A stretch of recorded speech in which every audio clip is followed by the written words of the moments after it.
Appeal പോകേണ്ട കേസാണത്. കാരണം കേരളം കണ്ട ഏറ്റവും ഭീകരമായിട്ടുള്ളൊരു ആക്രമണമാണ് 1999 ആഗസ്റ്റ് മാസം 26 വൈകുന്നേരം 5 മണിക്ക് കതിരൂരിലുള്ള പി ജയരാജൻ്റെ വീട്ടിൽ നടന്നത്. ഭാര്യയുടെ മുമ്പിൽ വെച്ച് വെട്ടി നുറുക്കിയതാണ്. കൈയും കാലുമെല്ലാം വെട്ടി നുറുക്കി, കൈ അറ്റുപോയതാണ്, പിന്നെ കൂട്ടിക്കെട്ടിയതാണ്. അപ്പം വിരലുകൾ പലതും ഇപ്പില്ല അദ്ദേഹത്തിന്. അപ്പോൾ ദൃക്സാക്ഷി എന്ന് പറയുന്നത് ജയരാജൻ്റെ ഭാര്യ തന്നെയാണ്. ഈ സംഭവം നടക്കുന്ന ഘട്ടത്തിലാണ് ജയരാജൻ്റെ ഭാര്യ ഓഫീസിൽ വിളിച്ച് ഈ ഭീകര ദൃശ്യത്തെ സംബന്ധിച്ച് പറയുന്നത്. അങ്ങനെയാണ് അവിടെ സഖാക്കൾ വരുന്നത്. അപ്പോൾ ചോരയിൽ മുങ്ങിക്കുളിച്ച ജയരാജൻ രക്ഷപ്പെടുമെന്നുള്ള യാതൊരു ധാരണയുണ്ടായിരുന്നില്ല. മെഡിക്കൽ കോളേജിൽ കൊണ്ടുവന്നു, പിന്നെ ഹെലികോപ്റ്ററിലാണ് എറണാകുളത്ത് കൊണ്ടുപോയത്. അപ്പം എല്ലാവരും അദ്ദേഹം തിരിച്ചു വരുമെന്നുള്ള യാതൊരു ധാരണയും ആർക്കും ഉണ്ടായിരുന്നില്ല.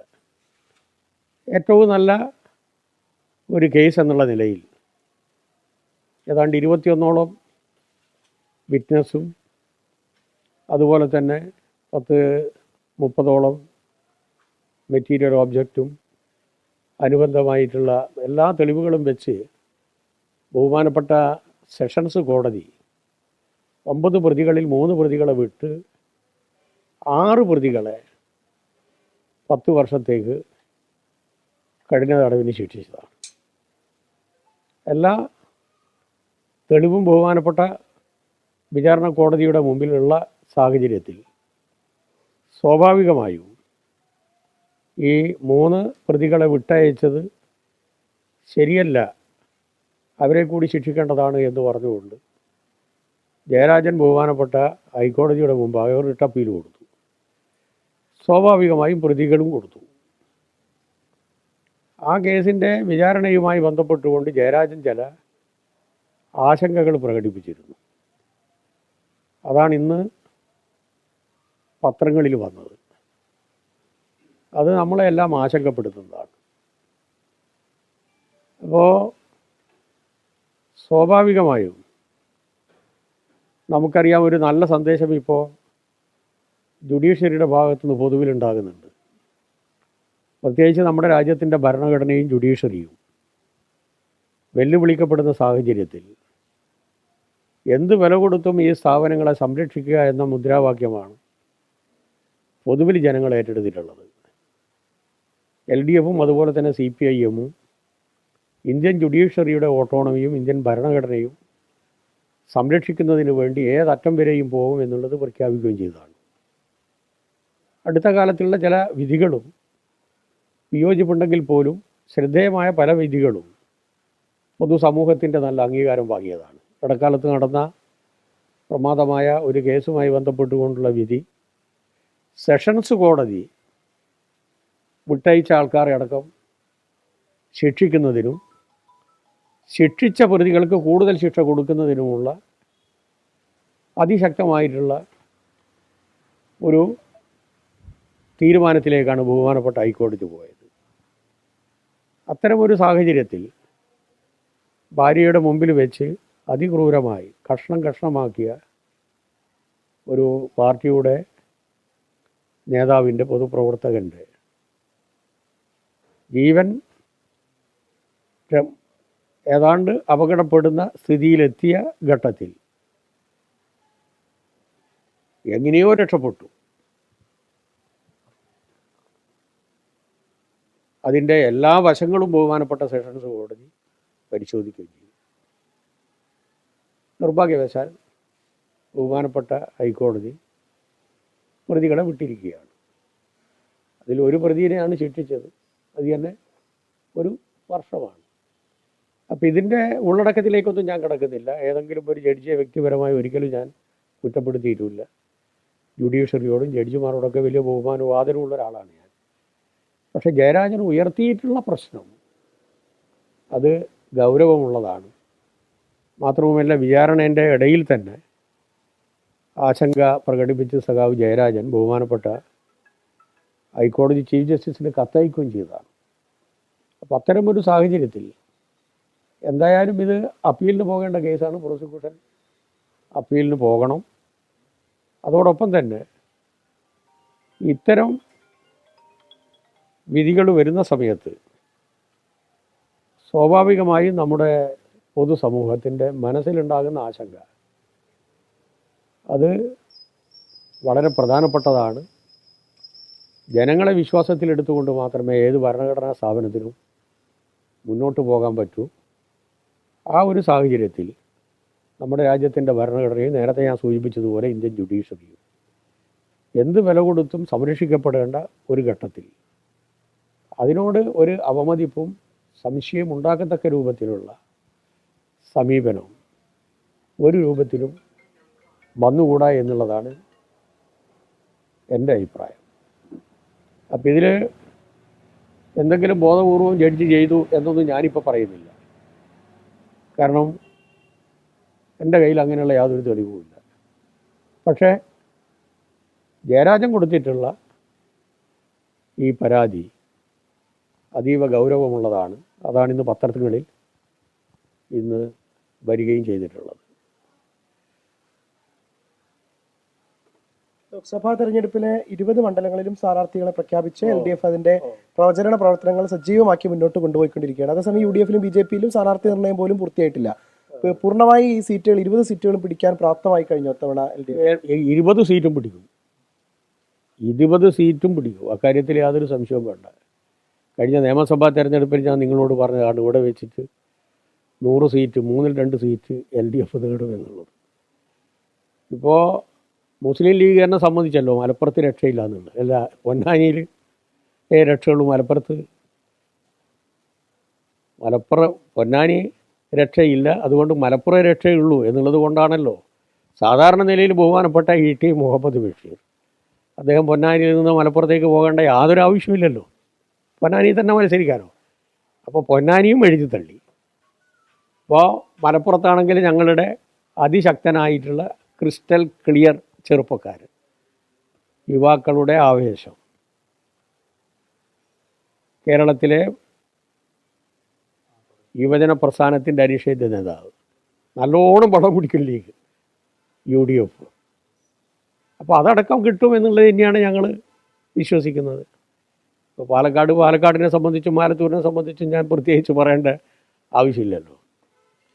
മാത്രമല്ല ഒരു ജനഗണമന പോലും പാടാൻ അറിയില്ലല്ലോ. കണ്ടില്ലേ അവസാനം സമാപനത്തിന് ജനഗണമംഗളദായക പറഞ്ഞു കേട്ടില്ലേ? പിന്നെ എങ്ങനെയാണ് അഭിസംബോധന ചെയ്യുന്നത്?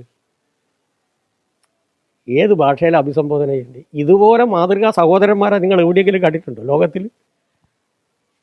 വെച്ചിട്ടല്ലേ അഭിസംബോധന, ബാക്കിയുള്ള കാര്യം ഞാൻ പറയേണ്ടതില്ലല്ലോ. ഇന്ത്യ രാജ്യത്തിൻ്റെ വരെ കോൺഗ്രസ്സിന് 2 ലീഡർമാരുണ്ടായിരുന്നു ജാഥ നയിക്കാൻ, 2 ആൾ. ഇനി 2 മതിയാവില്ല, 3 വേണം എന്നുള്ളത് എത്തിയിരിക്കുകയാണ്. ജനങ്ങളിൽ നിന്ന് ഇത്ര പരിഹാസ്യമായ, ഒറ്റപ്പെട്ട, പുച്ഛിക്കപ്പെട്ട ഒരു കാലഘട്ടവും UDF-നെ സംബന്ധിച്ചിടത്തോളം ഉണ്ടായിരുന്നില്ല. എന്തായിരുന്നു ജാഥേൻ്റെ പേര്? സമരാഗ്നി അല്ല, അത് സ്വയം അഗ്നിയിൽ ബന്ധിച്ചാകുകയാണ്.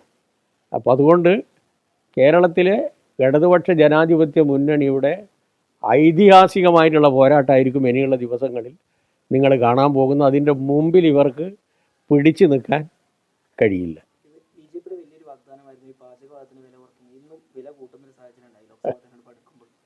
അവർക്ക് ഈ വേറൊന്നും വേണ്ടാലോ, ജനങ്ങളെ ബാധിക്കുന്ന യാതൊരു പ്രശ്നമില്ലല്ലോ. അമ്പലത്തിൻ്റെ പിന്നാലെ പോയാൽ മതിയല്ലോ, ദൈവത്തിൻ്റെ പിന്നാലെ പോയാൽ മതിയല്ലോ. അതാണല്ലോ അവരുടെ സ്രോതസ്. ജനങ്ങളുടെ മനസ്സിനെ വശീകരിക്കാൻ മതത്തെയും വിശ്വാസത്തെയും ഉപയോഗപ്പെടുത്തി ഇന്ത്യൻ ജനാധിപത്യത്തിൻ്റെ ആരോഗ്യകരമായ ഉള്ളടക്കത്തെ ടോർപ്പിഡോ ചെയ്യാൻ സാധിക്കും. നമ്മുടെ രാജ്യത്തിലെ ജനങ്ങളെല്ലാം ബുദ്ധികളാണ് എന്നാണ് അവരുടെ ധാരണ. എന്നാൽ അത് തിരുത്തി കുറിക്കും ഈ തെരഞ്ഞെടുപ്പിൽ.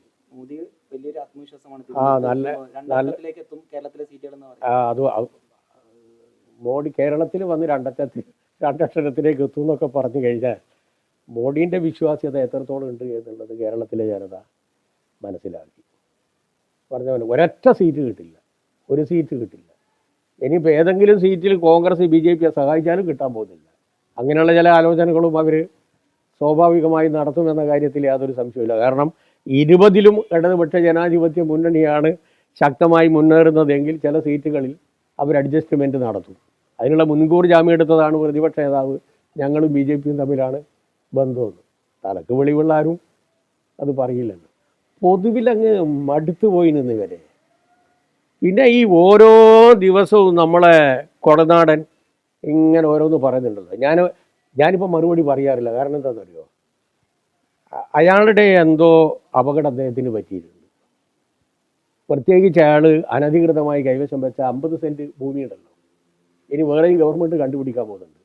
അത് അയാൾ തന്നെ സമ്മതിച്ചു അനധികൃതമായിട്ടുള്ള ഭൂമിയാണ്. എന്നാൽ പിന്നെ അതങ്ങ് വിട്ടുകൊടുക്കണ്ടേ ഗവൺമെൻറ്റിന്?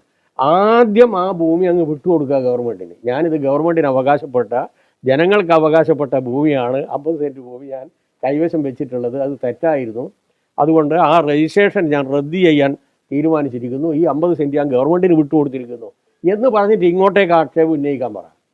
ഞങ്ങൾക്ക് നേരെ ഒരു കുന്തവും ഒരു കോടതിയിലും നിൽക്കാൻ പോകുന്നില്ല.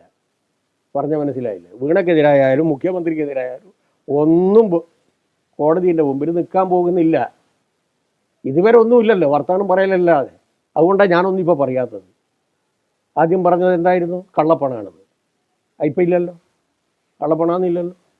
പിന്നെ പറഞ്ഞത് എന്തായിരുന്നു? GST കൊടുത്തിട്ടില്ല. അതും പോയല്ലേ. ഇപ്പം മതിയായ സർവീസ് കൊടുത്തിട്ടില്ല എന്നാണല്ലോ. കോടതി കൊടുക്കട്ടെ, കോടതിയിൽ തെളിയിക്കും മതിയായ സർവീസ് ഉണ്ടോ ഇല്ലയോ എന്നുള്ളത്. ഇതൊക്കെ ജനങ്ങളെ ഇങ്ങനെ പുച്ഛിക്കരുത്.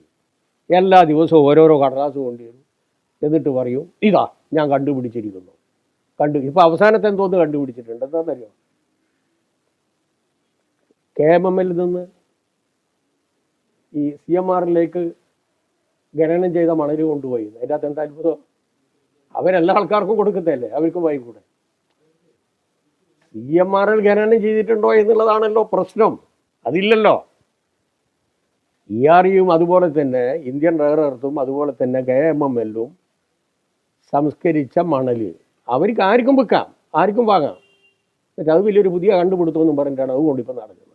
അപ്പോൾ ഇതിനൊന്നും ഇപ്പം മറുപടി ആരും പറയാറില്ല. ആളുകൾക്കൊക്കെ ഏറെക്കുറെ എല്ലാം അറിയാം. എല്ലാം അസ്തമിച്ചിരിക്കുന്നു. ഇനി ഇടതുപക്ഷത്തിൻ്റെ ശക്തമായിട്ടുള്ള ജൈത്ര യാത്രയാണ് കേരളം കാണാൻ പോകുന്നത്. കോഴിക്കോട് വെറ്റിനറി സർവകലാശാലയിലെ വിദ്യാർത്ഥി മരിച്ച സംഭവത്തിൽ മുഖ്യമന്ത്രി അടക്കം ഇതിന് ഉത്തരവാദിയാണ് എന്നാണ് ഇപ്പോൾ ആ വീട് സന്ദർശിച്ച KC വേണുഗോപാൽ പറയുന്നത്. SFI പ്രവർത്തകരെ ഒരു ഗുണ്ടാ സംഘങ്ങളാക്കി അഴിച്ചുവിടുകയാണ് എന്നൊക്കെയുള്ള ആരോപണങ്ങളാണ് ഉന്നയിക്കുന്നത്. അത് ഗവൺമെൻറ് ശക്തമായി അന്വേഷിച്ച് കുറ്റക്കാരെ നിയമത്തിൻ്റെ മുമ്പിൽ കൊണ്ടുവരും. ആരായാലും, SFI ആയാലും ശരി, CPM ആയാലും ശരി, DYFI ആയാലും ശരി. ബഹുമാനപ്പെട്ട മുഖ്യമന്ത്രി പിണറായി വിജയൻ മുഖ്യമന്ത്രി ആയിരിക്കുന്നിടത്തോളം കാലം ആര് തെറ്റ് ചെയ്താലും, അത് ഞാൻ ഉറപ്പിച്ച് ഞാൻ പറയും, ആര് തെറ്റ് ചെയ്താലും നിയമത്തിൻ്റെ മുമ്പിൽ ആ പ്രതികളെ കൊണ്ടുവന്ന് ശിക്ഷിപ്പിക്കും. അക്കാര്യത്തിൽ യാതൊരു സംശയമില്ല. അതാണ് ഇതുവരെ കേരളം കണ്ടിട്ടുള്ളത്. അതിൽ SFI ആയാലും ശരി, ആരായാലും ശരി. SFIയിൽ പിന്നെ ലക്ഷക്കണക്കിന് കുട്ടികളുണ്ടല്ലോ. ഞാൻ നിരവധി തവണ നിങ്ങളോട് പറഞ്ഞതല്ലേ, BJPൻ്റെ കുടുംബത്തിൽ നിന്ന് വരുന്ന കുട്ടികളുണ്ട്, കോൺഗ്രസിൻ്റെ കുടുംബത്തിൽ നിന്ന് വരുന്ന കുട്ടികളുണ്ട്.